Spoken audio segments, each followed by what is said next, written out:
ठीक है, question number 1 देखिएगा एक बार। क्वेश्चन नंबर 1 देखिएगा, proximodistal principle is illustrated in which of the following examples, यानी जो अधोगामी कह लीजिए सिद्धांत निम्नलिखित में से किसका उदाहरण से दर्शाया गया है। ठीक है, ये हिंदी में इसको इग्नोर कर देना, अधोगामी कह सकते हैं, वैसे मुझे इस बात पे डाउट है। एक मिनट रुकिएगा, मैं चेक कर लेती हूँ, क्योंकि ये लोग ना हिंदी इंग्लिश में गड़बड़ कर देते हैं आजकल, ये पेपर वाले गड़बड़ करते हैं, हम लोग नहीं।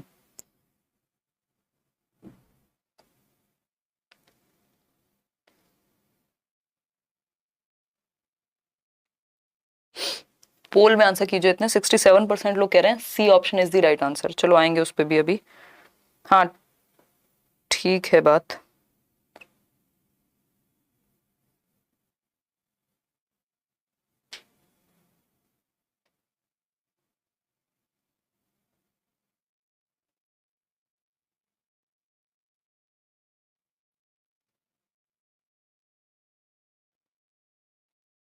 चलें आगे बढ़ें। 71% लोग सी ही दे रहे हैं आंसर, जो कि सही भी है।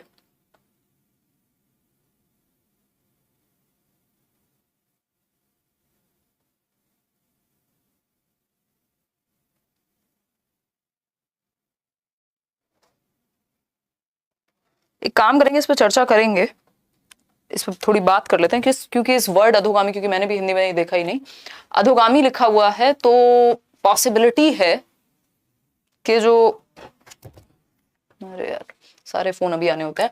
देखिए प्रॉक्सिमो डिस्टल की अगर हम बात कर रहे हैं, प्रॉक्सिमो डिस्टल प्रिंसिपल होता है सेंटर टू पेरिफेरी जाना, नियर टू फार जाना, है ना। पहले आपका कंट्रोल टॉर्सो पे आएगा, फिर बाहर की तरफ कंट्रोल जाएगा। ठीक, अगर हम बात करते हैं तो ये कह रहे हैं कौन सा एक एग्जाम्पल इलस्ट्रेटेड है, या कौन सा एक एग्जाम्पल है प्रॉक्सिमो डिस्टल का अधोगामी का। पहला ऑप्शन है infants develop vision before the use of their arms. अब इसका तो कोई सेंस है नहीं कि पहले विजन डेवलप हो जाएगा बाद में आर्म्स का यूज करेंगे, ये तो किसी भी प्रिंसिपल में नहीं आएगा इस तरह से। तो infants develop cognitive abilities and then learn language, यानी जो शिशु संज्ञानात्मक क्षमता विकसित पहले करते हैं और बाद में भाषा सीखते हैं। भाई संज्ञान और लैंग्वेज जो है वो इंटर रिलेटेड है, तो इसका भी कोई, ये भी कोई प्रिंसिपल नहीं है यहाँ पे। ये फिजिकल डेवलपमेंट के प्रिंसिपल है, मोटर डेवलपमेंट के प्रिंसिपल है, ना कि कॉग्निटिव के। तो प्रॉक्सिमो डिस्टल और सेफेलोकॉर्डल जो है वो मोटर डेवलपमेंट में आते हैं, फिजिकल डेवलपमेंट से जुड़े हुए हैं। Infants first learn to move their torso and then their arms and legs. बात ठीक लग रही है। Infants learn cooing before babbling, again ये लैंग्वेज पे ले गए और बात हो रही है मोटर डेवलपमेंट की या फिजिकल डेवलपमेंट की। यहाँ पे लैंग्वेज या कॉग्निटिव, लैंग्वेज कहाँ आती है, संज्ञानात्मक विकास में आती है। हमारे संज्ञान, हमारी समझ, हमारे दिमाग, हमारे मानसिक विकास से संबंधित है, ना कि शारीरिक विकास से। ठीक है, इतनी बात। तो आंसर सिर्फ एक ही है जो लॉजिकल बचता है, वो है C option. Infants first learn to move their torso and then their arms and legs, यानी शिशु पहले अपने धड़ और फिर अपने हाथ और पैर को हिलाना सीखते हैं। ठीक है, मतलब अपना धड़, मतलब ये वाला पोर्शन जो आपका टॉर्सो वाला पोर्शन है, उसके बाद हैंड्स यानी आर्म्स, फिर पैर। तो कायदे में बेसिकली सेंटर टू पेरिफेरी हो गया ये, यानी केंद्र से बाहर की ओर, नियर टू फार हो गया। अगर हम इसको ऐसे देखते हैं तो देख लेते हैं एक बार, है ना। अगर हम बात कर रहे हैं पहले रीढ़ की हड्डी, ये जो आपका एरिया है यहां से, ये कह रहे हैं यहां पे कंट्रोल है, पहले टॉर्सो पे कंट्रोल है और फिर उसके बाद आर्म्स पर, देन आप नीचे जा रहे हैं। ठीक, तो नियर टू फार, एग्जैक्ट सही ऑप्शन तो इसको नहीं कहेंगे, बट नियर टू फार का कॉन्सेप्ट यहां लागू होता है। तो हम कह सकते हैं कि ये प्रॉक्सिमो डिस्टल का सही उदाहरण है, नियरेस्ट सही उदाहरण है किसी और के कंपैरिजन में। ठीक है, थोड़ा सा कंफ्यूज इन्होंने यहां किया है, क्योंकि ये कैसे अटक गया। हाँ, एक मिनट रुकिएगा, चल पा रहा है, नहीं चल पा रहा है, यहाँ बफरिंग शो हो रही है, चल ही रहा होगा मेरे ख्याल में। अब ऐड आ गया, प्रीमियम ले लें हैं, यूट्यूब चाहता है कि हम प्रीमियम ले लें। हर जगह पे एक सब्सक्रिप्शन लगा दी गई है आज की डेट में। आपको मूवी देखनी है तो सब्सक्रिप्शन लो, आपको कोई और मूवी देखनी है तो दूसरा प्लेटफॉर्म का सब्सक्रिप्शन लो, यूट्यूब देखना है तो एक और सब्सक्रिप्शन लो, है ना। जीवन सब्सक्रिप्शन में चला जाए ऐसे तो लोगों का। देखो एक बार ले लेंगे, बट क्योंकि क्लास चलते समय ऐड आता है तो वेट नहीं हो पाता फिर। देखो एक बार, अगर हम बात करते हैं तो C option is the right answer, कि पहले बच्चा अपना टॉर्सो यानी जो सेंट्रल पार्ट, सेंट्रल सिस्टम है, देन बाहर की ओर, फिर आर्म्स और लेग्स। ठीक, तो C option is the only right answer over here. आगे बढ़ेंगे नेक्स्ट क्वेश्चन पे। नेक्स्ट क्वेश्चन क्या है देख लेते हैं। क्वेश्चन नंबर है हमारा सेकंड। इन्होंने थोड़ा सा कंफ्यूज किया है इस ऑप्शन में, क्योंकि इनको लेग्स का कॉन्सेप्ट यहां नहीं लाना चाहिए था कायदे में, बट ले आए तो अब क्या ही कर सकते हैं। बेस्ट ऑप्शन तो वही है, सी ऑप्शन ही है ना। देखिएगा एक बार, सेकेंड क्वेश्चन है, स्टेटमेंट दिया हुआ है, एक स्टेटमेंट गिवन है जिसको हम असर्शन कह रहे हैं, और दूसरा अभिकथन के बाद कारण दिया हुआ है, रीजन दिया हुआ है। आज भी बैच की क्लास में शाम को कोई कह रहा था कि स्टेटमेंट और रीजन वाले क्वेश्चन समझ में नहीं आते हैं, क्योंकि ये नए तरह के क्वेश्चन है। हमारी आदत हो गई है बहुत ही समय से, सीटेट के टाइम से, या अगर हम बात करें जब भी आपने पेपर दिया है ऑब्जेक्टिव टाइप क्वेश्चन वाला, कि 4 क्वेश्चन होंगे, उनका एक ऑप्शन होगा, सीधा सीधा हम ये उत्तर कर देते हैं। बट यहाँ पे जैसे यूपीएससी का तरीका रहा है, या मतलब थोड़ा सा डिफिकल्ट बनाया गया है चीजों को, कि पहले एक स्टेटमेंट देंगे, फिर रीजन देंगे, अब देखेंगे कि आप उससे कैसे कनेक्ट कर पा रहे हैं, मतलब सेम कॉन्सेप्ट को मुश्किल बना दिया। लेकिन अगर आप समझेंगे तो इजी हो जाएगा। प्रैक्टिस करने की जरूरत है इस तरह के क्वेश्चंस को कुल मिला करके। पढ़िए एक बार स्टेटमेंट पढ़िए। 89% लोग, 59% लोग ए ऑप्शन कह रहे हैं। चलिए समझते हैं। स्टेटमेंट है, children of poor income families have very different childhood than children of high income families. यानी आर्थिक रूप से कमजोर आय वाले परिवारों की अपेक्षा वो बच्चे जो उच्च आय वाले परिवारों से आते हैं, अमीर घरों से आते हैं, उनका बचपन अलग होता है, या बहुत अलग होता है। अमीर परिवारों के बच्चे का जो बचपन है that's different from rich family, है ना। वहां कोई रोना ही नहीं है, उनको हर चीज तो सांस लेते ही वो बच्चा बस ऐसे इशारा भी करे तो चीजें उपलब्ध हो जाती हैं, प्रॉपर खाना, न्यूट्रिशन, ये वो, घूमना फिरना, ट्रेवल, है ना, वैकेशन और फलाना ढिमका, सारी चीजें तो अवेलेबल ही हैं। और अगर हम बात कर रहे हैं निम्न आय वर्ग की या पुअर फैमिलीज की, तो वहां जो बेसिक बेयर मिनिमम है वो भी तरस तरस के मिलता है ना। इवन मिडिल क्लास फैमिलीज में भी हम लोगों ने देखा ही है ना, किसी तरह से काम चल पाता है बस। तो बिल्कुल अलग हो गया दोनों का बचपन, है ना। वो कोई तो था ना, कोई क्वीन थी कि जब लोग भूख से मर रहे थे तो शी सेड के अरे रोटी नहीं है तो क्या हुआ, ब्रेड खा लो। तो ब्रेड कहां से आएगी जिसके पास रोटी नहीं है ना। तो वो वाला सीन है। दो अलग दुनिया है।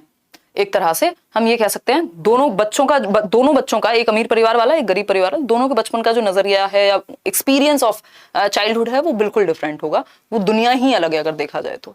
ठीक, अगर हम बात करते हैं रीजन की, इसका कारण क्या है। कारण बताया गया है, the period of childhood is experienced differently by children across varying cultures. क्योंकि जो बचपन का अनुभव है वो अलग अलग कल्चर में, वो अलग अलग संस्कृतियों में अलग अलग अनुभव किया जाता है। बात गलत है, सही है? बिल्कुल सही है ना। ये क्वेश्चन, इस तरह का क्वेश्चन 2019 में भी आया था कि कल्चर का प्रभाव पड़ता है बच्चे के बचपन में, सबका बचपन सेम नहीं होता। मैंने इस पे एग्जाम्पल भी दिया है बहुत बार कि हमारे और आपके घरों का 10 साल का बच्चा, 8 साल का बच्चा, 5 साल का बच्चा, हम उसको बाहर कितना भेजते हैं। और आप देखते हैं किसी गरीब परिवार का बच्चा 4 साल का, 6 साल का, मैं इतने बच्चों से मिलती हूँ, 5.5 साल का बच्चा, वो बिना चप्पल के इधर से उधर रोड क्रॉस कर रहा है, बसों में चढ़ के गुब्बारे बेचने जा रहा है। तो बचपन तो अलग हो गया ना दोनों का। तो हम कह सकते हैं कि ये जो बचपन है ये भी अलग अलग है, अलग अलग स्ट्रेटा के लिए, अलग अलग कल्चर के लिए, अलग अलग संस्कृति के लिए। तो दोनों ही बातें सही है। तो both A and R true and R is the correct explanation of A, कह सकते हैं हम। क्योंकि कल्चर भी डिफरेंट है, स्ट्रेटा भी डिफरेंट है, ऑब्वियसली चेंजेस आ जाएंगे। ठीक है जी। तो ए option is the right answer over here. ऐसा नहीं है, अब देखो इसमें कह रहे हैं कि दोनों सही हैं और आर जो है वो सही रीजन है ए के प्रति। बिल्कुल सही बात है, आर जो है वो सही रीजन है ए का। क्यों है अलग? ये कह रहे हैं कि जो गरीब बच्चे हैं और अमीर बच्चे हैं उनका जो बचपन का एक्सपीरियंस है वो बिल्कुल अलग होता है। हाँ, बात ठीक है। इसका रीजन क्या है? जो चाइल्डहुड पीरियड है वो सबके लिए सेम नहीं हो सकता कि 2 से 12 साल के 2 बच्चे हैं तो दोनों का चाइल्डहुड एकदम सेम होगा, या बचपन उनके लिए सेम ही है। किसी बच्चे को बहुत कम उम्र में काम करना पड़ रहा है तो उसके लिए तो बचपन तो गायब हो गया, है ना। तो हम ये कह सकते हैं अलग अलग कल्चर और अलग अलग इनकम ग्रुप्स में बच्चे के बचपन की डेफिनेशन चेंज हो जाती है। बिल्कुल ठीक बात है। अब आता है B option, both A and R true but R is not the correct explanation of A. ऐसा नहीं कह सकते, बात घुमा फिरा के वही निकल के आ रही है कि the period of childhood is experience differently by different children across varying cultures. ठीक है, ये भी नहीं है कि दोनों गलत हैं या दोनों सही हैं। तो ए option is the right answer over here. आगे बढ़ेंगे क्वेश्चन नंबर 3 पर। क्वेश्चन नंबर 3 पढ़िएगा ध्यान से। क्वेश्चन नंबर 3 है, आंसर कीजिए पोल में एक बार।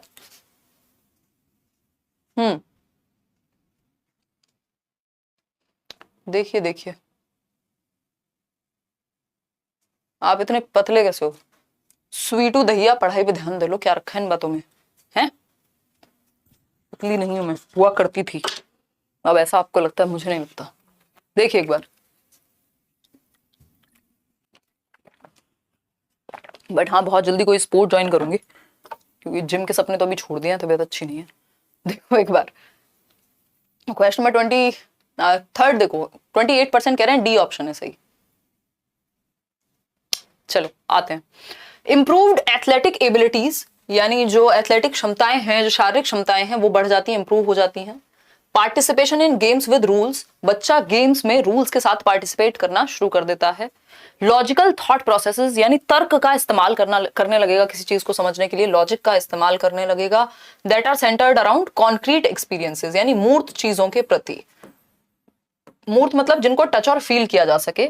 Are hallmarks of which period of development. कितने गलत जवाब देते हो, 38% कह रहे हैं डी, 34% कह रहे हैं सी। कैसे करके मानोगे भाई? Middle childhood is the right answer. 8 से 13 या 8 से 12 आप इसको कह सकते हो। एक तरह से ये जो आपका लेटर चाइल्डहुड है उसी का रिप्लेसमेंट है, क्योंकि लेटर चाइल्डहुड ऑप्शन में दिया नहीं है। तो जब लेटर चाइल्डहुड ऑप्शन में ना हो तो समझ जाओ मिडिल चाइल्डहुड को ही लेटर चाइल्डहुड की तरह ट्रीट करना है, ठीक है। तो यहाँ पे एडोलेसेंस इसलिए नहीं होगा ना, देखो कॉन्क्रीट की बात हो रही है, कॉन्क्रीट एक्सपीरियंसेस के प्रति।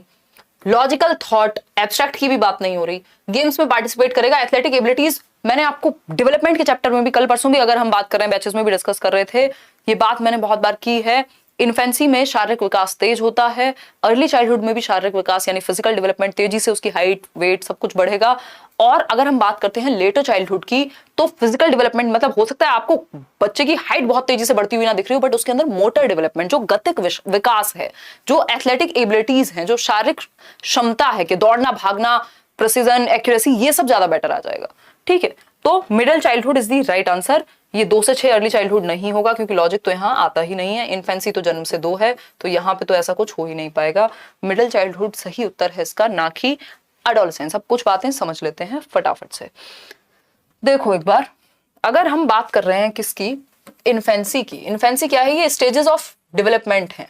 अगर आपने प्लेलिस्ट देखी है यूट्यूब पे भी, जन्म से 2 वर्ष शारीरिक विकास बहुत तेजी से होगा। Physical rapid physical growth and development, यानी बहुत तेजी से शारीरिक वृद्धि और विकास होगा। Rapid physical growth and development, ठीक है जी बात, रैपिड होगा। इसके बाद अर्ली चाइल्डहुड में भी सेम चीज रहेगी। अर्ली चाइल्डहुड में भी रैपिड ही होता है, लेकिन इन्फेंसी से कम हो जाएगा, है ना। शरीर की जो अर्ली चाइल्डहुड यानी पूर्व बाल्यावस्था, इन्फेंसी को कहते हैं शैशवावस्था, ठीक है। 2 से 6 वर्ष कह लीजिए आप इसको, यहाँ पे भी रैपिड होगा। लेकिन लेटर चाइल्डहुड जैसे ही आता है, जिसको हम यहाँ पे मिडिल चाइल्डहुड से भी डिनोट कर रहे हैं, यानी उत्तर बाल्यावस्था 6 से 12 वर्ष की उम्र, इस दौरान ये कंपैरेटिवली डाउन हो जाएगी। किसकी? शारीरिक वृद्धि और विकास कंपैरेटिवली डाउन हो जाता है। मोटर डेवलपमेंट तेजी से होता है, यानी बच्चे का जो वो स्पाइरल डेवलपमेंट होता है ना, आगे पीछे। अब उसकी हाइट तो चलो बढ़ गई, वो हाथ पैरों में जान भी तो चाहिए, उसमें वो तेजी भी तो चाहिए, तो वो जंप अच्छे से करेगा। उसका मोटर डेवलपमेंट यानी गतिक विकास अच्छा होगा। तो यहाँ फिजिकल डेवलपमेंट डाउन जाएगा, लेकिन अगर हम बात करें तो मोटर डेवलपमेंट अप होगा, यानी एथलेटिक क्षमताएं बेहतर होंगी बच्चे की। कूदना फिरना, उछलना, दौड़ना, भागना, ये सब अच्छे से कर पाएगा। उसके अंदर गति जो है वो बेहतर हो रही है, ठीक। आगे बढ़ेंगे नेक्स्ट क्वेश्चन पे। नेक्स्ट क्वेश्चन देखेंगे फटाफट से। अगर हम बात करते हैं क्वेश्चन नंबर 4 की, पढ़िएगा एक बार, आसान सवाल है। तो क्वेश्चन नंबर 4 है, which of the following are secondary agencies of socialisation. गौड़ सामाजिकरण के कारक पूछे हैं हमसे, सेकेंडरी और प्राइमरी। सेकेंडरी कौन है? सेकेंडरी में फैमिली को छोड़ के बाकी सारे लोग ही आ जाते हैं ऑलमोस्ट। तो हम कह सकते हैं बुक्स एंड मैगजीन सेकेंडरी हैं। इमीडिएट फैमिली जो है वो सेकेंडरी नहीं हो सकती, क्योंकि ये प्राइमरी है, प्राथमिक कारक है सामाजिकरण का।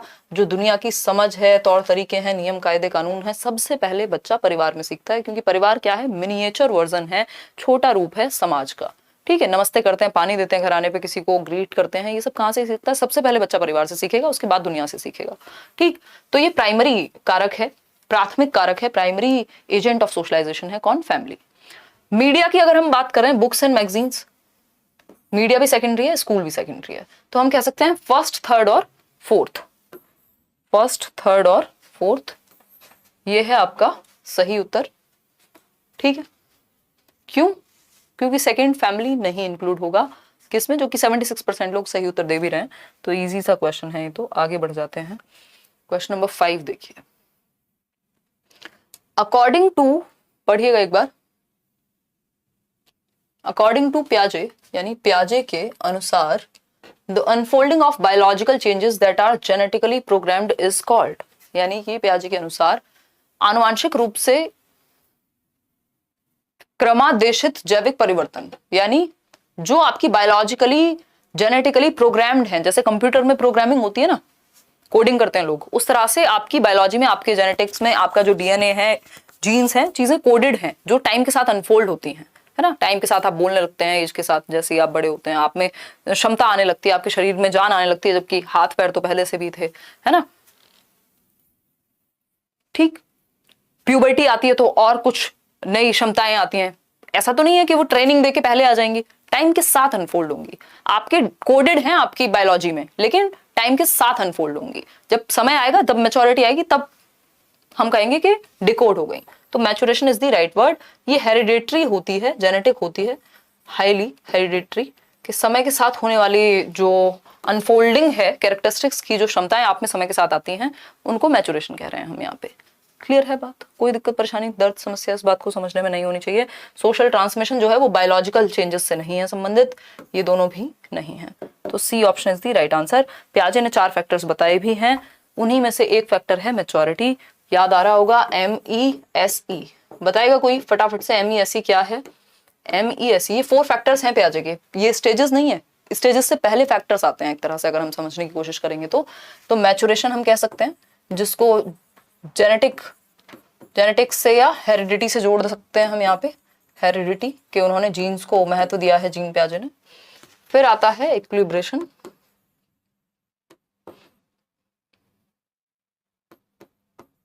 जिसमें आपका ये अडेप्टेशन और ऑर्गेनाइजेशन होता है, अडेप्टेशन के अंदर एसिमिलेशन एंड एकोमोडेशन आएगा। फिर आता है सोशल एक्सपीरियंस, इसको भी उन्होंने महत्व दिया है, कई लोगों को लगता है कि बिल्कुल नहीं दिया महत्व, but he gave importance to सामाजिक अनुभव, बट बहुत ज्यादा नहीं। फिर क्या आएगा आपका, याद आ रहा है कुछ? एक्सपीरियंस, जिसको हम एक्टिविटी कह सकते हैं कि बच्चा एक्टिविटी करके सीखेगा, अनुभव कह सकते हैं इसको। हिंदी वाले परेशान ना हो, ये बेसिक अंग्रेजी है जो आपको किसी भी पेपर में जिसका सामना करना ही पड़ेगा, तो इतना तो हमको अपने आप को समझाना ही आना चाहिए, ठीक है। वैसे भी आजकल पेपर्स में जो स्थिति है, हाँ, मैच्योरेशन, इक्विलिब्रियम, इक्विलिब्रेशन, संतुलन कहते हैं जिसको, सोशल एक्सपीरियंस, सामाजिक अनुभव, और एक्सपीरियंस या फिर एक्टिविटी, ये 4 फैक्टर्स हैं जिसको किसने दिया है? पियाजे ने। ये 4 फैक्टर्स हैं जो बच्चे के संज्ञानात्मक विकास में सहायक होंगे, 4 फैक्टर्स बाय जीन पियाजे, है ना। प्याज खाते थे पियाजे, बहुत ही गंदा पीजे है, ऐसी बातें करते हैं जो लोग, बेसिकली स्विस साइकोलॉजिस्ट थे। आगे बढ़ेंगे, साइकोलॉजिस्ट, फिलोसोफर, इन्होंने बहुत सारे काम किए हैं। आगे बढ़ते हैं नेक्स्ट क्वेश्चन की तरफ। क्वेश्चन नंबर 6 देखिएगा, क्वेश्चन नंबर 6 पढ़िए, जवाब दीजिए, समझिए, समझाइए, है ना। हंसो मत यार, ऐसे गंदे गंदे पीजे पे भी हंसते हो, फिर तभी तो मेरा कॉन्फिडेंस बढ़ जाता है। आप लोग हंस लेते हो, अब मैं कहीं नॉर्मल दुनिया जमाने में अपने दोस्तों में ऐसे जोक्स क्रैक करूंगी तो वो मेरे को इतनी गंदी नजर से देखते हैं जिसकी हद नहीं है। और टीचर्स का सेंस ऑफ ह्यूमर कई बार बहुत खराब भी हो जाता है, क्योंकि बच्चे तो किसी भी बात में हंस लेते हैं। देखो एक बार, अगर हम बात करें, ये फर्स्ट ईयर और सेकेंड ईयर वाले लोग हैं जो बड़े हो चुके हैं, उनको नहीं आती हंसी। देखो एक बार, choose the correctly matched pair of, correctly matched pair आपको चूज करना है। एक तरफ दिए हैं स्टेजेस यानी चरण, और दूसरी तरफ उससे संबंधित विशेषताएं, पियाजे के द्वारा कौन सी स्टेज में क्या होता है, कौन सी बात सही है, वो आपको पहचाननी है। 48% लोग जो है सी उत्तर दे रहे हैं। अगर हम बात करें पहले ऑप्शन की, तो सेंसरी मोटर स्टेज में ये कह रहे हैं जन्म से 2 वर्ष में होती है सेंसरी मोटर स्टेज। पियाजे की स्टेजेस SPCF से याद रखेंगे, sensory motor, pre operational, concrete operational और फॉर्मल ऑपरेशनल, ठीक है जी। प्री ऑपरेशनल है 2 से 7 वर्ष, development of object permanence, but ये तो सेंसरी मोटर में ही हो जाता है। और एंगेजमेंट इन मेंटल मैनिपुलेशंस, ये तो भाई मुश्किल बात हो गई, अभी से कहाँ, अभी तो बच्चा इन सब चीजों में नहीं पढ़ने वाला, इतना उसका मेंटल डेवलपमेंट नहीं हुआ होता कि वो मेंटली मैनिपुलेट करने लग जाए, लॉजिक का यूज करने लग जाए। कॉन्क्रीट ऑपरेशनल यानी कैपेबल, ये भी एक तरह से अगर आएगा तो ये आएगा आपका 2 से 7 में प्री ऑपरेशनल में, कि वो बेसिक चीजों पे टेढ़ी मेढ़ी रीजनिंग लगाने लग जाएगा, ठीक है। आगे बढ़ेंगे, आगे बढ़ेंगे, ऑप्शन नंबर 3 देखिए, concrete operational, capable of operations but not abstraction, यानी अमूर्त चीजों पे वो नहीं ऑपरेट कर पाएगा, बट ऑपरेशन का मतलब है लॉजिक उसमें आ जाता है, बट अमूर्त चीजों के लिए नहीं, कॉन्क्रीट चीजों के लिए। बात तो बिल्कुल सही लग रही है जो आप लोग दे रहे हैं उत्तर। फिर आता है 8th option, formal operation enable to mentally resolve actions, नहीं यहाँ पे तो वो कर लेगा एब्स्ट्रैक्ट चीजों को भी सॉल्व, तो C option is the right answer, बाकी सारे हैं गड़बड़। आगे बढ़ेंगे क्वेश्चन नंबर 7 पे। Children talking aloud to themselves, यानी बच्चों का अपने आप से बात करना। देखिएगा आप, बच्चों का अपने आप से बात करना, टॉकिंग अलाउड टू देमसेल्व्स, यानी खुद से जोर जोर से बोल के बातें कर रहे हैं। याद आ रहा है कुछ? Private speech, ego centric speech, याद आ रहा है? हाँ, ईद मुबारक मोहम्मद शराफत, आपको भी। कौन है ये व्यक्ति? एक मिनट रुको भाई, ये फोन क्यों बजता है आखिर? मुझे कल से ऑफ करना पड़ेगा। देखो एक बार, तुम्हें नहीं कह रही। सीटेट का एग्जाम अपने टाइम पर होगा ना मैम? पीयूष, लग नहीं रहा कि जुलाई में लेंगे, हो सकता है दिसंबर या अगस्त में, जनरली होता नहीं है वो, बहुत ही ऑड टाइम हो जाएगा, या तो जुलाई में होता है या दिसंबर में होता है एग्जाम। ये देखो पिंकी कह रही है विवेक भैया आप हर यूट्यूब चैनल पे कमेंट करते मिल जाते हो। हैं विवेक भैया, कुछ काम कर लिया करो। है? देखो एक बार, अब तो मैं बहुत कम कमेंट्स पढ़ पाती हूँ, जो बाद में होते हैं कमेंट्स वही पढ़ती हूँ। हाँ देखो कितने दुखी हैं, कई लोग बातों में ही लगे हुए हैं। कितने बजे से पढ़ाती हो आप? मैं 9:30 बजे रात को। और बताओ, नेक्स्ट सीटेट नोबडी नोज। चलिए आ जाइए, वो कमेंट मिस हो गया, मुझे लगा कोई काम का कमेंट था। आ जाइए फटाफट से, लाइक शेयर कर दिया करो यार, खुशी खुशी। 4000 लोग देख रहे हैं, 2000 लोगों ने लाइक किया, क्या 50% लोगों को ही पसंद आता है सेशन? सिर्फ देखने आते हो हैं? देखिए एक बार, talking aloud to themselves is an indication of their egocentrism, यानी खुद से बात करना क्या है बच्चा? सेल्फ सेंटर्ड है, ईगो सेंट्रिक है, ये है। ये कौन कहते हैं? तो प्याजे कह रहे हैं। Helps them to regulate their thinking, बच्चों को अपनी थिंकिंग को रेगुलेट करने में, मैनेज करने में, उनको दिशा देने में मदद करता है, हाँ कह सकते हैं। Hinders their psychological and language development, बच्चों के मनोवैज्ञानिक और भाषा विकास को हिंडर करता है, नहीं हिंडर तो ये चीज नहीं करेगी, रुकावट नहीं बनेगी, हेल्प करता है खुद से बात करना। Is an identifier of severe behavioural problems, ऐसा भी नहीं है कि अगर आप खुद से ही बात कर रहे हैं तो आप कुछ पगला गए हैं, वैसा नहीं है, है ना? वैसे ये शब्द आजकल हम यूज करते नहीं है साइकोलॉजी में। अगर हम बात कर रहे हैं children talking aloud to themselves is an indication of their egocentrism, नहीं, ये प्याजे के अनुसार पूछा होता तो हम कह देते, बट बच्चे खुद से बात करके क्या होता है? It helps them to regulate their thinking, self regulation में या अपनी थिंकिंग को दिशा देने में। बच्चा, अच्छा आप खुद से सोच रहे हो यार ये बी ऑप्शन होना चाहिए कि सी होना चाहिए कि डी होना चाहिए, तो अंडरस्टूड है कि आप खुद से बात करके खुद को दिशा दे रहे हो कि मैंने क्या पढ़ा था क्या नहीं, तो ये डायरेक्शन के काम आता है। ए ऑप्शन बिल्कुल भी सही नहीं है, जितने भी लोग आंसर कर रहे हैं, है ना? समझ पा रहे हो कि नहीं है? आगे बढ़ते हैं, क्वेश्चन नंबर 8 देखिए। क्वेश्चन नंबर 8 का जवाब तलाशिए, सारे जवाब तलाशिए। देखिए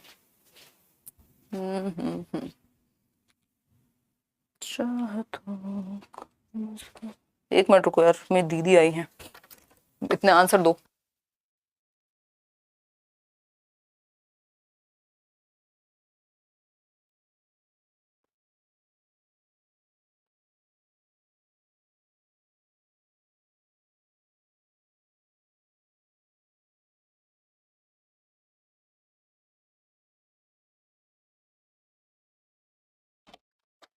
देखो एक बार,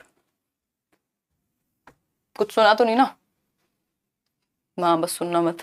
देखो एक बार क्वेश्चन नंबर 8 देखो, which of the following are examples of cultural tools that aid and change our functioning as per Lev वाइगोस्कीज theory, यानी कौन सा एग्जांपल्स में से एक एग्जांपल सही है जो वाइगोस्की के कल्चरल टूल्स को एड करेंगे और चेंज कर सकते हैं वाइगोस्की की थ्योरी के अनुसार। फिर से समझते हैं, लेव वाइगोस्की के अनुसार निम्नलिखित में से कौन से सांस्कृतिक उपकरण के उदाहरण हैं जो हमारे कामकाज में सहायता और परिवर्तन करते हैं, यानी कल्चरल टूल्स, जो टूल्स हमें कल्चर से मिले और हमारी फंक्शनिंग में, हमारे डेवलपमेंट में हेल्प कर सकते हैं हमें। कल्चरल टूल्स याद रखिएगा वर्ड। समझते हैं, मैप्स, हाँ ठीक है भाई, कल्चर से मिल रहा है ना, मैप पहले से तैयार हैं, ठीक है, सोसाइटी में तैयार किए गए हैं, ऐसा तो है नहीं कि एनिमल्स ने कर दिए हों, ठीक। फिर अगर हम बात करते हैं किसकी, मैप्स ठीक है, लैंग्वेज हाँ कल्चर से मिली है, कैलकुलेटर ठीक है, स्कीमास तो नहीं चलेगा क्योंकि ये तो पियाजे के अनुसार सही है, वाइगॉस्की तो इसको नहीं मानते हैं। तो हम कह सकते हैं C option is the right answer, first, second और थर्ड, जो कि सी ऑप्शन 33% लोग दे भी रहे हैं, राइट। तो which of the following are examples of cultural tools that aid and change our functioning as per Vygotsky's theory. तो हम कह सकते हैं कि कल्चरल टूल्स हैं, लैंग्वेज भी हम कल्चर से कहीं ना कहीं एक्वायर करते हैं, मैप्स, कैलकुलेटर, तीनों चीजें सही हैं। आगे बढ़ेंगे नेक्स्ट क्वेश्चन पे। नेक्स्ट क्वेश्चन क्या है देखिएगा एक बार, क्वेश्चन नंबर है 9, फटाफट से देखिए, पहचानिए, समझिए, जो करना है करिए।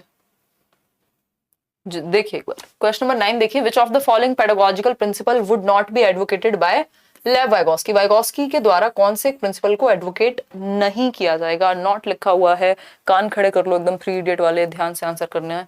देखो एक बार फटाफट से, 64% लोग कह रहे हैं कि A option is the right answer, employ rewards and punishment. यार आप लोग तो पढ़ने लग गए हो, हैं कितने बेहतर इंसान हो आप, एकदम सही उत्तर दे दो, तो ऐसे शूट क्यों में। प्रमोट सोशल इंटरेक्शन, हाँ बिल्कुल सोशल इंटरेक्शन की बात वाइगॉस्की करते हैं। कोऑपरेटिव लर्निंग, ग्रुप में सीखने की बात करते हैं, क्योंकि समाज और संस्कृति की बात करते हैं, और समाज और संस्कृति में कोई अकेला तो बैठता नहीं है, लोग तो होते ही हैं, ठीक। फिर बात होती है cooperative, collaborative learning, assistive learning, इन सब की बात करते हैं Vygotsky. Encourage children to use cultural tools, again बिल्कुल सही बात है। सोसाइटी, कल्चर, लैंग्वेज, इन तीनों चीजों को बेहद महत्वपूर्ण मानते हैं लेव साइमन वाइगॉस्की, नहीं लेव वाइगॉस्की रख लेते हैं, है ना। चलो, साइमनोविक और समथिंग इनका नाम है, रशियन नाम है ना, तो थोड़ा सा गड़बड़ हो जाती है। देखो एक बार, अगर हम बात करते हैं तो आंसर होगा इसमें ए ऑप्शन, क्योंकि नॉट पूछा है, बाकी तीनों चीजें पॉजिटिव हैं, वाइगॉस्की के बारे में हैं। बट अगर वाइगॉस्की किस चीज को एडवोकेट नहीं करेंगे, वो है इनाम और दंड का प्रयोग, यानी रिवॉर्ड और पनिशमेंट की बात। ये बात बिहेवियरिस्ट करते हैं, व्यवहारवादी करते हैं, कंस्ट्रक्टिविस्ट ये बातें नहीं करते, रचनावादी लोग ये बातें नहीं करते। वो कहते हैं डर और लालच में मत कराओ, सिखाना है तो लर्निंग के लिए सिखाओ, क्योंकि आप सीखना चाहते हैं इसलिए सीखिए, डर से या लालच में मत सीखिए। सीटेट सर्टिफिकेट अभी तो नहीं दिख रहा है भाई। आगे बढ़ते हैं क्वेश्चन नंबर 10 पर। क्वेश्चन नंबर 10 क्या है देखिएगा एक बार, जवाब दीजिए जवाब। क्वेश्चन नंबर 10 है, which of the following does not indicate a child centred classroom, यानी इनमें से कौन सा एक जो है वो इंडिकेट नहीं करता बाल केंद्रित कक्ष को। चाइल्ड सेंटर्ड समझते हैं, जहां बच्चे सेंटर में हो, जहां बच्चे की नीड के अकॉर्डिंग चीजें हो रही हो। समझते हैं कि नहीं समझते हैं ये बता दीजिए। एसएसटी भी पढ़ा दीजिए, सब पढ़ा दें हैं। लैंग्वेज 2 में भी हेल्पफुल है, बिल्कुल हेल्पफुल है। लैंग्वेज 2 छोड़िए आप, जहां पे भी पेडागोजी पूछी जाती है वहां हेल्पफुल है ये। जवाब दीजिए, जनता जवाब चाहती है। DT+ भी PRT वाले बैच में आपकी क्लास क्या चल तो रही है, आज तो हुई तो थी शाम को क्लास, वो पहले नहीं हुई थी, कब, फ्राइडे को आई थिंक नहीं हुई थी, इस फ्राइडे। देखिए चाइल्ड सेंटर्ड की अगर हम बात करें तो कौन सी एक बात चाइल्ड सेंटर्ड क्लासरूम में नहीं फॉलो होगी। आप लोग कह रहे हैं C option 76%। Seating arrangements changes as per the activity, ये बात तो सही है, बच्चे के अकॉर्डिंग या एक्टिविटी के अकॉर्डिंग सीटिंग अरेंजमेंट चेंज हो जाता है, कुछ बच्चे आगे आ जाते हैं, जहां बैठना होता है एक्टिविटी बेस्ड है, ऐसा नहीं है कि फिक्स हो गई है किसी की सीट के अच्छे बच्चे आगे बैठेंगे, खराब बच्चे पीछे बैठेंगे, अच्छे और खराब ऐसा अब डिवाइड नहीं करेंगे बच्चे को। फिर है B option, children's progress is reported in qualitative terms and on all aspects of development, यानी बच्चे की जो प्रोग्रेस है वो क्वालिटेटिव टर्म्स में असेस की जानी चाहिए, and on all aspects of development, यानी holistically. All aspects of development समझते हैं आप, होलिस्टिक अप्रोच होनी चाहिए। That means physical, cognitive, social, emotional, चारों ही प्रकार डेवलपमेंट के आकलन होना चाहिए इनका, कि बच्चा सोशली कितना मैच्योर है, इमोशनली कितना मैच्योर है, कॉग्निटिवली कितना बेहतर है, जिससे पेन पेपर टेस्ट में लिखवा सकते हो, फिजिकल एक्टिविटी करा सकते हो शारीरिक विकास के लिए, मतलब होलिस्टिक यानी सर्वांगीण विकास को असेस कर पाए, इस तरीके का तरीका हम निकालें। फिर आती है बात सी ऑप्शन की, teacher reads the text book and writes answers on the black board for students to copy. This is teacher centred approach, कि टीचर आया, सही उत्तर ब्लैक बोर्ड पे लिख दिए, बच्चों ने चुपचाप से कॉपी कर लिए। तो बच्चों की नीड के अकॉर्डिंग, उनके इंटरेस्ट के अकॉर्डिंग क्लास नहीं चल पाई। अगर बच्चों की नीड, उनके इंटरेस्ट, वो अगर बच्चा एक्टिव है that means child centred classroom है। यहाँ बच्चा एक्टिव नहीं है, बोर्ड से उतारने को एक्टिव नहीं कहते, रोट रट्टा कहते हैं, ठीक है, पैसिव अप्रोच है ये, टीचर सेंटर्ड मेथड है, लेक्चर मेथड हो गया एक तरह से। डी ऑप्शन है, children are engrossed in what they are doing, यानी बच्चे जो कर रहे हैं उसमें तल्लीन है, डूब गए हैं एकदम। तो अच्छी बात है, इसका मतलब उन्हें पसंद आ रही है वो चीज। डूबोगे कब, है ना, प्यार में डूबते हैं लोग, पसंद आ रहा है ना, तो क्लास में डूबे हुए हैं, मजा आ रहा है, जैसे आप लोग दैट मीन्स चाइल्ड सेंटर्ड है, उनकी नीड, उनके इंटरेस्ट, उनके एप्टीट्यूड, उनके एटीट्यूड के अनुसार हो रही हैं चीजें। ठीक है जी, तो C option is the right answer over here. आगे बढ़ेंगे नेक्स्ट क्वेश्चन पे। नेक्स्ट क्वेश्चन है हमारा क्वेश्चन नंबर 11। आज हम इतने स्लो चल रहे हैं, इतने स्लो साबुन हो चुके हैं जिसकी हद नहीं है। देखिए एक बार क्वेश्चन नंबर 11 देखिए। लॉरेंस कोहलबर्ग की कहानी है जो आपको जवाब देना है, जिसका उत्तर हमें चाहिए, 1 नंबर मिलेगा, है ना।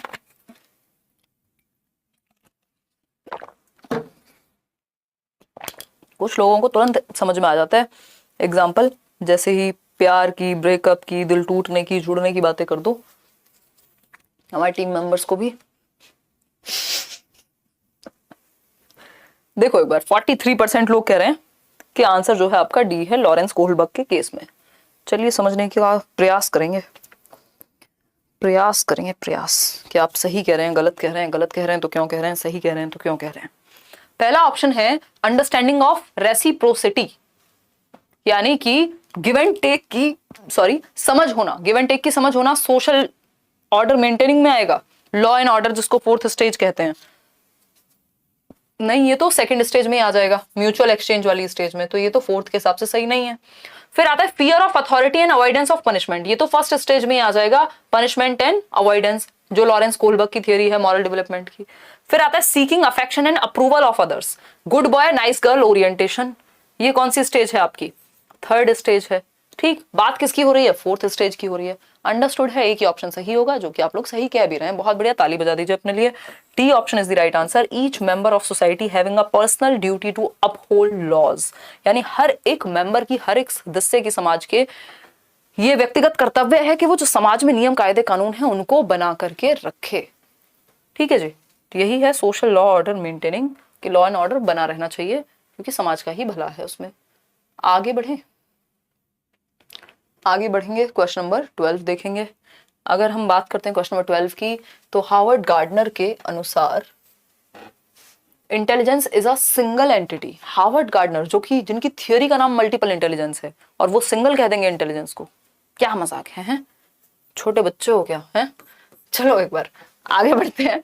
नेक्स्ट है there are several distinct types of intelligences, यानी कि बुद्धि के कई अलग अलग प्रकार हैं, यानी कई प्रकार की इंटेलिजेंस है। हाँ ये बात समझ में आ रहा है, सेवरल मतलब कई प्रकार है, मल्टीपल इंटेलिजेंस की बात हो रही है। ठीक है, बिल्कुल सही बात है। सिंगल एंटिटी कैसे कह देंगे गार्डनर, सपने में भी नहीं कहेंगे, समझ रहे हो, सपने में भी नहीं कहेंगे गार्डनर। क्यों? क्योंकि उनकी थियरी का नाम, जिसकी थियरी का नाम बहुबुद्धि का सिद्धांत है, मल्टीपल इंटेलिजेंस है, वो सिंगल एंटिटी कैसे कहेगा डेवलपमेंट को? ये तो कोई छोटा बच्चा ही कह सकता है, अगर इस बात को कोई माने तो, या बहुत समझदार व्यक्ति ही आंसर दे सकता है, जो कि ए ऑप्शन है। 4% लोग हैं जो दे रहे हैं ये ऑप्शन आंसर। कहाँ पढ़ते हो हैं? पुराने जमाने में लोग कहते थे स्कूल के पीछे पढ़ाई करते हैं, वही कर रहे हो आप लोग। फर्स्ट ऑप्शन सही नहीं हो सकता किसी भी स्थिति में। देखो एक बार फिर है आपका C option, intellectual traits can be classified along 3 dimensions, operations, contents and products. PCO से याद कराया हुआ है, आपको याद आ रहा हो तो निमोनिक बताया है। जेपी गिलफर्ड की थियरी है 3 डायमेंशनल थियरी, जिसमें एक तरफ होता है प्रोडक्ट, दूसरी तरफ होता है कंटेंट, तीसरी तरफ होता है ऑपरेशन। ठीक है, 3D थियरी ऑफ इंटेलिजेंस कहते हैं उसको। ठीक, 3D थियरी ऑफ इंटेलिजेंस कहते हैं उसको। याद आया कुछ? इंटेलिजेंस वैसे मैंने यूट्यूब पे भी कहीं ना कहीं तो कराया होगा किसी न किसी पुराने सेशन में भी। Three dimensional theory of intelligence, SOI model कहते हैं, structure of intelligence, 3D model of intelligence, जिसमें एक तरफ होता है प्रोडक्ट, दूसरी तरफ होते हैं ऑपरेशंस, प्रक्रियाएं कहेंगे जिनको हम, इसको उत्पाद कह देंगे, और फिर होगा कंटेंट यानी सामग्री। ठीक, PCO से याद रखना होता है, ये PCO 3 डायमेंशंस हैं इंटेलिजेंस की। कौन है ये व्यक्ति? ये व्यक्ति हैं Joy Paul Gilford, JP Gilford, और ये वही व्यक्ति हैं जिन्होंने किसकी बात की है? याद आ रहा है कुछ? डाइवर्जेंट थिंकिंग, कन्वर्जेंट थिंकिंग, याद आ रहे हैं? JP गिलफर्ड वही सेम व्यक्ति हैं ये, है ना। इन्होंने डाइवर्जेंट थिंकिंग, डाइवर्जेंट यानी अपसारी चिंतन हर पेपर में आता है, कन्वर्जेंट थिंकिंग हर एक पेपर में आएगा। ठीक है, इन्होंने डाइवर्जेंट थिंकिंग को जोड़ा किससे? क्रिएटिविटी से, रचनात्मकता से, और कन्वर्जेंट थिंकिंग को इंटेलिजेंस से जोड़ा। ठीक है, डाइवर्जेंट थिंकिंग अपसारी सोच, जिसको रचनात्मकता से जोड़ा गया जॉय पॉल गिलफर्ड के द्वारा, और कन्वर्जेंट थिंकिंग को इंटेलिजेंस से। इतनी बात अगर हम याद रख पाए तो नंबर तो कई मिल जाएंगे, है ना। चलें आगे, आप बहुत अच्छा पढ़ाते हो, आंसू आ जाते हैं मेरे, ये मैं सुनती हूँ ना सिद्धांत, मैं रोना शुरू कर देती हूँ, इसलिए मैं ये पढ़ती नहीं हूँ। इतनी ओवर एक्टिंग हो चुकी है ना आज के लिए, जिसकी हद नहीं है ना। आगे बढ़ेंगे, आगे बढ़ते हैं। तो ये तो जेपी गिलफर्ड की थियरी हो गई, तो वैसे सही नहीं है। सिंगल एंटिटी हो नहीं सकती, ये वैसे सही नहीं है। Intelligence consist of a general factor and some specific factor, यानी G+S फैक्टर, जो कि चार्ल्स स्पीयरमैन कहते हैं कि 2 फैक्टर इंटेलिजेंस होती है। 1905 में चार्ल्स स्पीयरमैन की जो है ये थियरी आई थी, जो कि गलत है यहाँ पे। तो हार्वर्ड गार्डनर की मल्टीपल इंटेलिजेंस है, जो कहते हैं कि several kinds of intelligence are there, जो कि सिर्फ बी ऑप्शन में बात हुई है। 8 प्रकार की बुद्धि की बात करते हैं कि कोई हो सकता है गार्डनिंग में, यानी नेचुरल इंटेलिजेंस किसी में अच्छी हो, किसी में लोगों को समझने की इंटेलिजेंस अच्छी हो, किसी में खुद को समझने की इंटेलिजेंस अच्छी हो, कोई साइंस में अच्छा हो, कोई ग्राफिक्स में अच्छा हो, है ना। ये कौन कहते हैं? गार्डनर कहते हैं। आगे बढ़ेंगे क्वेश्चन नंबर 13 पर। बहुत ही प्यारा सा क्वेश्चन, जवाब दीजिएगा। कौन है ये व्यक्ति जो कह रहा है बैच में क्यों नहीं हंसती, बहुत सीरियस रहती हो? यार अंतिम आजकल मैं सीरियस ही हूं। अब मैं क्या समस्या बताऊं आपको? समस्या भी कुछ नहीं है ना। फेस चल रहा है अजीब सा, थोड़ा हंसने की कोशिश कर रही हूँ आजकल मैं। बैच में भी हंसती हूँ, ऐसा नहीं है, कम हंसती हूँ, है ना। देखो एक बार, जोशी डिंपल कह रहे हैं रिपीटेड मैम प्लीज, हिंदी और इंग्लिश कैसे प्रिपरेशन करें, टेल मी। ये सारा बताया हुआ है, सारा बताया हुआ है। एक बार सीटेट की कोई भी वीडियो देख लो, किस एग्जाम के लिए पूछ रहे हो कमेंट्स में बता देना, मैं वीडियो अलग से बना दूंगी। पहले सीडी भी समझ नहीं आती थी, अब आ रही है अनन्या, बहुत बढ़िया। हंसेंगे अंतिम, हंसेंगे। कल से बैच में सिर्फ हंसेंगे, पढ़ाई छोड़ देंगे। कल से जो भी क्लास होगी बैच में, उसमें सिर्फ हंसेंगे। देखो एक बार, अगर हम बात करें use of gender neutral language, मतलब जेंडर न्यूट्रल लैंग्वेज की अगर हम बात कर रहे हैं, use of gender neutral language and discussing gender as a social construct rather than being biologically determined would, यानी जेंडर तटस्थ भाषा का प्रयोग व जेंडर के एक सामाजिक संरचना होने पर चर्चा करना। यानी जेंडर जो है वो ऐसा नहीं है कि बायोलॉजिकली डिटरमिन्ड है कि अगर आपका जो सेक्स है वो फीमेल है और मेल है आप, तो कुछ काम आपके साथ जुड़ के पैदा हुए थे, है ना। कि जब लड़कियां पैदा होती हैं तो उनके साथ एक चिट होती है साथ में, जिसमें लिखा होता है झाड़ू लगाएंगी, खाना बनाएंगी, ये करेंगी, वो करेंगे। ऐसा कुछ नहीं होता, मतलब ये बायोलॉजी से जुड़ा हुआ नहीं है। जो जेंडर है उसको हमने समाज में बनाया है, सामाजिक कंस्ट्रक्ट है, ठीक। तो ये चीज जेंडर न्यूट्रल, हमेशा याद रखिएगा ये वर्ड, जहां पे भी न्यूट्रल लगा हो दैट मीन्स किसी भी तरफ झुका हुआ नहीं है। न्यूट्रल आप अपनी गाड़ी में या बाइक में देखते हैं गियर होता है, किसी भी गियर में नहीं है, दैट मीन्स न्यूट्रल है, दैट मीन्स जीरो मान लीजिए, किसी भी तरफ झुका हुआ नहीं है, बायस नहीं है, बीच में है, कहीं बैलेंस में है, तटस्थ, न्यूट्रल, ठीक। तो जेंडर न्यूट्रल की अगर हम बात करें, जेंडर न्यूट्रल लैंग्वेज की, and discussing gender as a social construct, के जो जेंडर है, जो लिंग है, वो हमने समाज में बनाया है rather than being biologically determined. ऐसा नहीं है कि बायोलॉजिकली हमें पहले से कुछ रोल्स मिल गए थे, रोल्स हमने समाज में दिए। बायोलॉजी में डिफरेंस है, महिलाएं बच्चों को जन्म दे सकती हैं, पुरुष नहीं दे सकते हैं, उनका अपना डिफरेंट रोल है, ये बायोलॉजी है, ये सेक्स है। जेंडर क्या है? जो हमने समाज में बनाया है। तो इस चीज का डिस्कशन अगर क्लासरूम में होगा कि सामाजिक संरचना है जेंडर, ऐसा नहीं है कि कोई काम लड़कियों के लिए बना है, लड़कों के लिए ही बना है, कोई भी कर सकता है, इस तरह की चीजें हैं। जेंडर न्यूट्रल लैंग्वेज कि मतलब अगर हम ये कहेंगे कि कैमरा मैन की जगह अगर हम कैमरा पर्सन यूज करते हैं, दैट मींस वो जेंडर न्यूट्रल लैंग्वेज है कि आपको किसी के काम के साथ उसके जेंडर को दर्शाने की जरूरत नहीं है। काम इंपॉर्टेंट है, व्यक्ति कौन है नहीं है वहां पे महत्वपूर्ण। कि आप कैमरा मैन कहें, कैमरा मैन कहेंगे दैट मींस दिमाग में सिग्नल क्या जाएगा सोसाइटी में कि कैमरा की जो जॉब है वो मैन की ही है, तो कैमरा पर्सन कहेंगे। आप चेयरमैन की जगह चेयर पर्सन कहेंगे, जिससे जेंडर न्यूट्रल हो जाए चीजें, किसी भी तरफ आपकी भाषा से झुकाव ना लगे जेंडर में।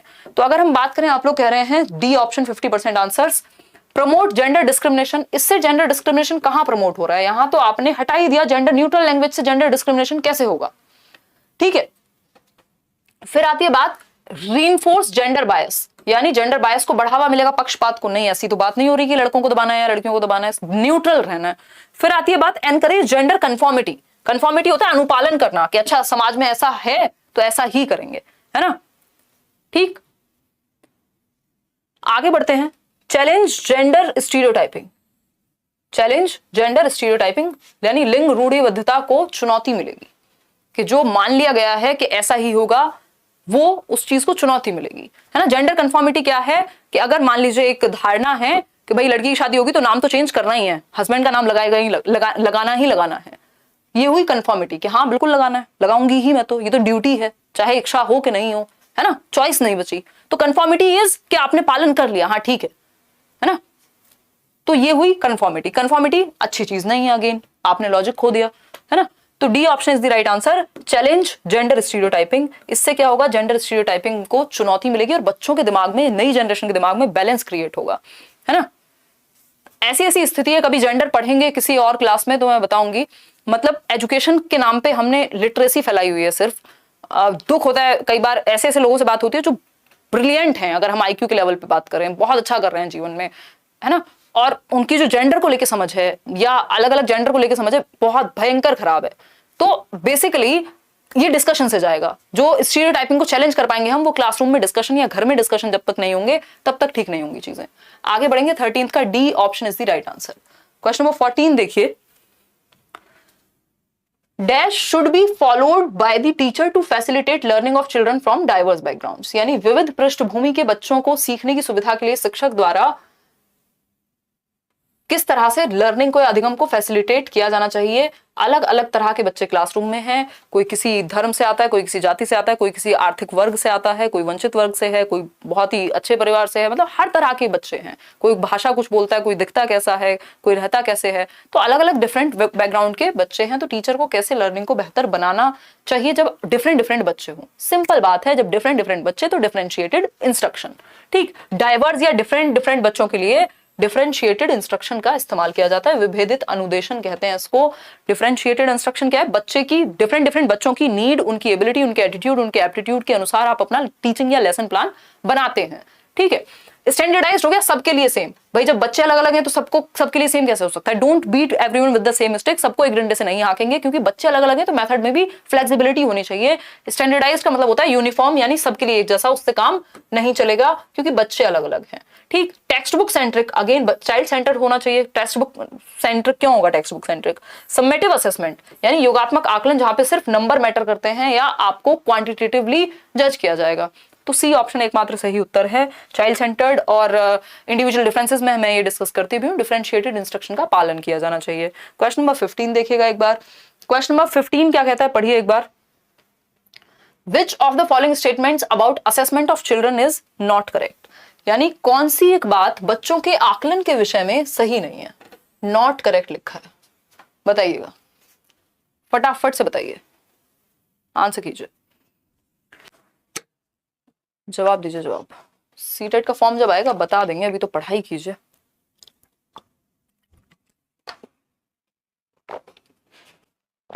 कोई कह रहा है मैडम आपकी कोई बुक है क्या? कोई नहीं, कम से कम भी तो आज की डेट में कितनी बुक्स होंगी। ये पेडागोजी क्लास नोट्स तो अभी आई है, उससे पहले एक वो थी, उसके अलावा 2 3 4 5 6 किताबें तो हैं ही कम से कम भी, नहीं तो, है ना। और अगर वैसे देखें तो 4 हैं, अगर टाइटल्स की बात करूं, मीडियम हटा दूं तो 4 किताबें तो आती ही हैं अभी भी। देखिए एक बार, अगर हम बात करते हैं असेसमेंट की, तो कौन सी एक बात, असेसमेंट मतलब आपने बच्चों को सिखा दिया, अब आप आकलन कर रहे हैं, या फिर सिखाते सिखाते जांच रहे हैं कि कैसा सीखा है, कैसे सीखते हैं, गलतियां कहां कर रहे हैं, कहां इंप्रूवमेंट की जरूरत है। तो कौन सी एक बात असेसमेंट के बारे में सही नहीं है? पहला ऑप्शन है, assessment should be undertaken to facilitate learning and should involve diverse tools, यानी कि आकलन का या मूल्यांकन का जो प्रयोग है वो लर्निंग को बेहतर करने के लिए होना चाहिए और डिफरेंट डिफरेंट टूल्स इस्तेमाल होने चाहिए। तो ये बात तो सही है, बट हमें सही थोड़ी चाहिए, हमें चाहिए गलत, क्योंकि नॉट पूछा है, क्या सही नहीं है आकलन के बारे में।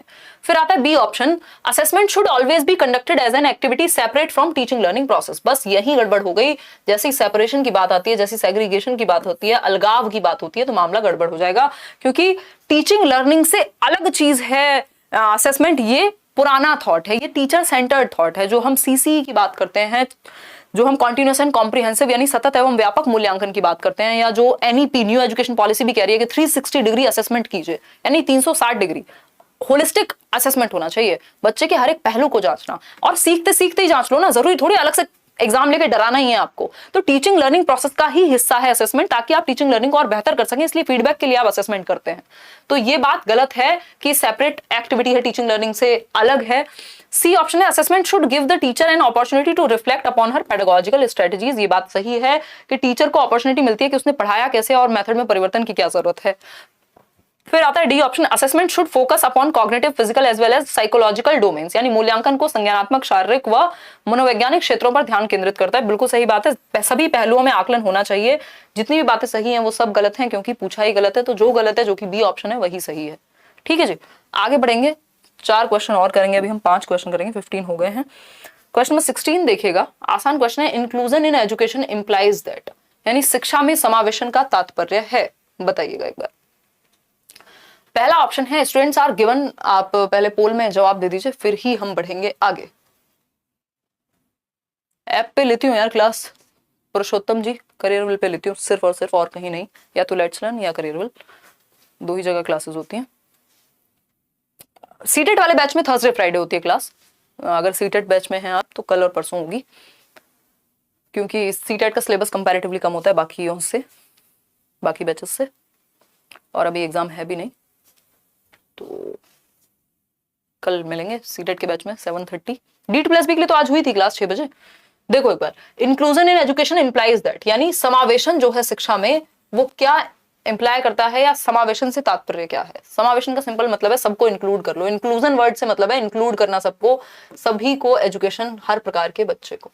आप लोग कह रहे हैं 83% लोग कि C option is the right answer. चलिए पढ़ते हैं। पहला ऑप्शन है students are given admission selectively on the basis of their ability, यानी बच्चों को उनकी क्षमताओं के आधार पर चुनिंदा रूप से ही प्रवेश दिया जाना चाहिए। जी नहीं, चुनिंदा नहीं, हर बच्चे को एडमिशन मिलना चाहिए। आप अपनी मर्जी से नहीं रोक सकते कि बच्चे के नंबर कम आए हैं, ये तो बच्चा ऐसा है, इसको देखने में समस्या है तो हम एडमिशन नहीं देंगे, ऐसा नहीं होता इंक्लूसिव एजुकेशन में। Students make adjustments as per the demands of school, यानी बच्चे जो हैं वो एडजस्टमेंट कर लेते हैं स्कूल की डिमांड के अनुसार। जी नहीं, स्कूल को बच्चे की डिमांड के अनुसार एडजस्टमेंट करना है, क्योंकि स्कूल बच्चे के लिए है, बच्चा स्कूल के लिए नहीं है। ठीक, मतलब सिस्टम जो है वो बच्चे के लिए बनाया गया है, तो सिस्टम में परिवर्तन बच्चे के अनुसार होना चाहिए। चाइल्ड सेंटर्ड एजुकेशन की बात करते हैं हम। फिर आती है सी ऑप्शन, आता है आपका all students study in same school irrespective of their differences. ये बात बिल्कुल सही है कि हर बच्चा पढ़ पाए, बजाय कि उनके अंदर कितनी भी विभिन्नताएं हैं, व्यक्तिगत विभिन्नताओं के बावजूद भी अंडर द सेम रूफ एक ही स्कूल में हर तरह का बच्चा पढ़ पाए। बस टीचर अपने मेथड में और अपनी प्रणाली में चेंजेस आए, सिस्टम में चेंजेस आए। ठीक, students with disabilities study separately in special schools. जी नहीं, स्पेशल स्कूल नहीं, इंक्लूसिव स्कूल होना चाहिए। स्पेशल स्कूल क्या होता है, ब्लाइंड स्कूल है, जिनको देखने में समस्या है वो सब उस स्कूल में जाएंगे, जिनको सुनने में समस्या है वो उस स्कूल में जाएंगे। ऐसा यहाँ नहीं होगा, यहाँ पे सारे बच्चे एक साथ सीखेंगे। ठीक है, तो C option is the right answer. आगे बढ़ेंगे क्वेश्चन नंबर 17 पर। Which of the following disability cause challenges in reading and comprehending the written material? यानी कौन सी एक डिसेबिलिटी है, कौन सी एक अक्षमता है जो चैलेंज क्रिएट करती है पढ़ने में और कॉम्प्रिहेंडिंग यानी समझने में। पढ़ने में और समझने में कौन सी एक डिसेबिलिटी प्रॉब्लम क्रिएट करती है। जहां बात पढ़ने और समझने की आ गई, दैट मीन्स सिंपल आंसर क्या होगा, डिसलेक्सिया। कैलकुलेशन की या मैथ्स की बात होती तो डिसकैलकुलिया हो जाता। ठीक है, हियरिंग इम्पेयरमेंट, यहाँ पे सुनने की तो कोई बात ही नहीं हो रही, पढ़ने की और समझने की बात हो रही है। लोकोमोटर डिसेबिलिटी होती है चलने फिरने में, जॉइंट्स में दिक्कत, तो डिसलेक्सिया यहाँ पे पठन वैफल्य यानी पढ़ने में विफलता को पठन वैफल्य कह रहे हैं, वैकल्य कह रहे हैं, जो कि डिसलेक्सिया है। तारे जमीन पर वाले ईशान अवस्थी को याद कीजिए, है ना। अब जो बच्चा पढ़ेगा गलत वो लिखेगा भी गलत, तो कई बार डिसलेक्सिया वालों को डिसग्राफिया जैसी समस्या भी सामने आती है। क्वेश्चन नंबर 18 देखिएगा एक बार।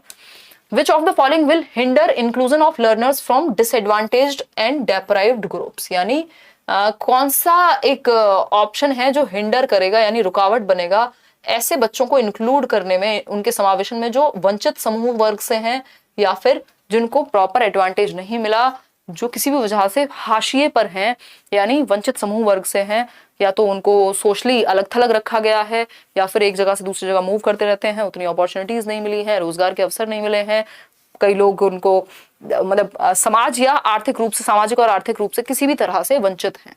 तो ऐसे बच्चों को इंक्लूड करने का कौन सा एक ऐसे बच्चों को इंक्लूड करने में क्या चीज समस्या बनेगी, हिंडर करेगा, है ना। वंचित समूहों के शिक्षार्थियों को शामिल करने में बाधा क्या उत्पन्न करेगा, फ्लेक्सिबल करिकुलम। भाई जो करिकुलम फ्लेक्सिबल है वो तो हर बच्चे को कर लेगा इंक्लूड, तो ये बाधा थोड़ी बनेगा, ये हिंडर थोड़ी करेगा। ठीक है, डी कॉन्टेक्चुअलाइज्ड कंटेंट, ये बात तो सही है। अगर कॉन्टेक्स्ट में नहीं पढ़ा रहे हो, अगर संदर्भ से नहीं जोड़ रहे हो, बच्चे की लाइफ से नहीं जोड़ रहे हो, तब दिक्कत होगी। तो प्रासंगिक नहीं है सामग्री, अगर बच्चे के, अगर वो जो एग्जाम्पल है आप रिलेट नहीं कर पा रहे हैं तो कहां से इंक्लूड होगा बच्चा, उसको समझ में ही नहीं आएगा क्लासरूम में बैठ करके। फिर है बात लर्नर सेंटर्ड पेडागोजी, ये तो हमेशा अच्छी होती है, लेकिन हमें तो बाधा पूछा है हमसे, तो कॉम्प्रिहेंसिव इवैल्यूएशन होता है ऑल एस्पेक्ट्स में, यानी हर एक पक्ष में आप बच्चे का आकलन कर पाओ। ठीक, सारी बातें पॉजिटिव हैं, सिर्फ डी कॉन्टेक्चुअलाइज्ड। मैंने आपको लास्ट टाइम भी कहा था ये प्रासंगिक होता तो ये ऑपोजिट हो जाता। डी का मतलब हो गया कि कॉन्टेक्स्ट में नहीं पढ़ाना। ठीक, तो सही उत्तर है बी ऑप्शन, क्योंकि नेगेटिव पूछा है हमसे, हिंड्रेंस पूछा है, रुकावट पूछा है। क्वेश्चन नंबर 19 देखिएगा एक बार। क्वेश्चन नंबर 19 है use of diverse pedagogical strategies by the teachers will help in inclusion of. यानी जो डाइवर्स पेडागोजिकल नीड्स है, यानी डिफरेंट डिफरेंट पेडागोजिकल नीड्स है, पेडागोजिकल मतलब मेथड में परिवर्तन की जरूरत है, कौन सी एक स्ट्रेटेजी जो है डिफरेंट डिफरेंट बच्चों को डील करने के लिए टीचर को अपनानी चाहिए इंक्लूसिव एजुकेशन में, बताइए एक बार। पहला ऑप्शन है स्टूडेंट्स विद स्पीच इंपेयरमेंट, मतलब कि स्पीच इंपेयरमेंट है, बोलने में दिक्कत है बच्चे को, उस तरह के बच्चे को शामिल करें। स्टूडेंट्स विद विजुअल इंपेयरमेंट, जिनको देखने में समस्या है उनको शामिल करें, उनके लिए स्ट्रेटजीज डेवलप की जाए। बच्चे जो कि गिफ्टेड हैं, जो जल्दी से समझ लेते हैं किसी चीज को, तो उनके लिए भी स्ट्रेटजी होनी चाहिए ताकि वो, उनके लिए कुछ चैलेंजिंग टास्क हों ताकि वो बोरियत महसूस ना करें। फिर आता है डी ऑप्शन, क्रिएटिव स्टूडेंट्स, यानी प्रतिभाशाली रचनात्मक बच्चे, कुछ नया सोचते हैं जो, यानी हर प्रकार का बच्चा आ गया। और आपका इंक्लूजन का मतलब ही है all types of learners should be included in under the same roof. ठीक, तो फर्स्ट, सेकंड, थर्ड, फोर्थ जो कि डी ऑप्शन में है, आप लोग दे भी रहे हैं उत्तर 80% लोग। चारों ही तरह के बच्चों को इंक्लूड करने के लिए डिफरेंट डिफरेंट स्ट्रेटजीज का, पेडागोजिकल मेथड्स का, वेज का प्रयोग करना चाहिए टीचर्स को। आगे बढ़ेंगे नेक्स्ट क्वेश्चन पे। क्वेश्चन है question number 20th, which of the following is a correctly matched pair of appropriate accommodation strategy for inclusion of students with the specified disability। यानी किसी एक बच्चे को अगर कोई स्पेसिफिक डिसेबिलिटी है, कोई विशिष्ट दिव्यांगता है अगर, तो कौन सा एक मेथड करेक्टली मैच्ड है, मतलब एक तरफ एक डिसेबिलिटी लिखी है, उससे एक रिलेटेड वे लिखा है कि इस डिसेबिलिटी को डील करने का ये तरीका है, तो आपको मैच करना है पेयर को। डिस्ग्राफिया वाले बच्चे को आप क्या करेंगे, कंपलसरी राइटिंग दे देंगे, जिसको लिखने में समस्या है उसे लिखने का ही काम देंगे, तो उल्टा नहीं हो गया, ये आप टॉर्चर कर देंगे बच्चे को, गलत तरीका है। डिसलेक्सिया जिसको पढ़ने में संबंधित है उसको टेक्स्ट देंगे upper case and small letters में, नहीं है ना, उसको बड़े लेटर्स में तो दोगे, छोटे लेटर्स में क्यों दोगे, जिसको देखने या पढ़ने में पहले ही समस्या है। लोकोमोटर डिसेबिलिटी होती है चलने फिरने में समस्या। Provision of classes on ground floor, ये बात सही है कि जो दिव्यांग बच्चा है उसको भूतल पर कक्षाओं का प्रावधान होना चाहिए। भूतल मतलब अगर भाई आपको पता है कि किसी को समस्या है, जैसे मेरी मदर को घुटनों में काफी सालों से समस्या थी, अभी तो नी रिप्लेसमेंट हो गया, तो ह्यूमैनिटी के नाते क्या है कि भाई उनकी क्लासेस जो है वो फर्स्ट फ्लोर या सेकंड फ्लोर पे ना लगा करके ग्राउंड फ्लोर पे क्लासेस अरेंज हो जाए तो ज्यादा बेहतर है ना, पीरियड्स। तो ये क्या है बेसिकली, ये सही तरीका इंक्लूजन का। बेसिकली हम बच्चों पे ज्यादा ध्यान देते हैं ऑब्वियसली, तो लोकोमोटर डिसेबिलिटी यानी चलने फिरने में अगर किसी को समस्या है, तो कोई बच्चा है जो मान लीजिए बैसाखियां लेके आता है, या कोई बच्चा है जो व्हील चेयर पे आता है, तो बजाय कि उसको बहुत स्पेशली कहीं थर्ड फ्लोर पे क्लास दो, अगर स्कूल में रैंप नहीं है या फिर स्कूल में अगर लिफ्ट नहीं है, तो उस केस में ग्राउंड फ्लोर पे क्लासेस होंगी, तो बच्चे का इंक्लूजन बेहतर हो जाएगा, इजीली हो जाएगा। बात तो सही है। फिर भी पढ़ लेते हैं D option, visual impairment using sign language for communication, यानी कि संचार के लिए सांकेतिक भाषा का उपयोग करना। देखो विजुअल इंपेयरमेंट के लिए साइन लैंग्वेज यूज करोगे, मतलब जिसको देखने में समस्या है उसको ये कहोगे, इशारों में बुलाओगे आजा, है ना, कैसी सी बात है ये, बिल्कुल इलॉजिकल हो गई। साइन नहीं, टैक्टाइल लैंग्वेज का यूज किया जाता है, साइन का नहीं, है ना। जिसको देखने में समस्या है, जो देख ही नहीं पा रहा, उसको कहोगे इधर आ जा ऐसे मुंह बंद करके, तो खराब हो गया भाई। साइन लैंग्वेज वहां काम नहीं करेगी। साइन लैंग्वेज कहां काम करेगी, जिसको हियरिंग इंपेयरमेंट है, जिसको सुनने में समस्या है। तो C option is the right answer. जिसको चलने फिरने में समस्या है उसकी क्लासेस आप ग्राउंड फ्लोर पे लगाइए। शेयर सब्सक्राइब कर देंगे, पीडीएफ आपको मिल जाएगा।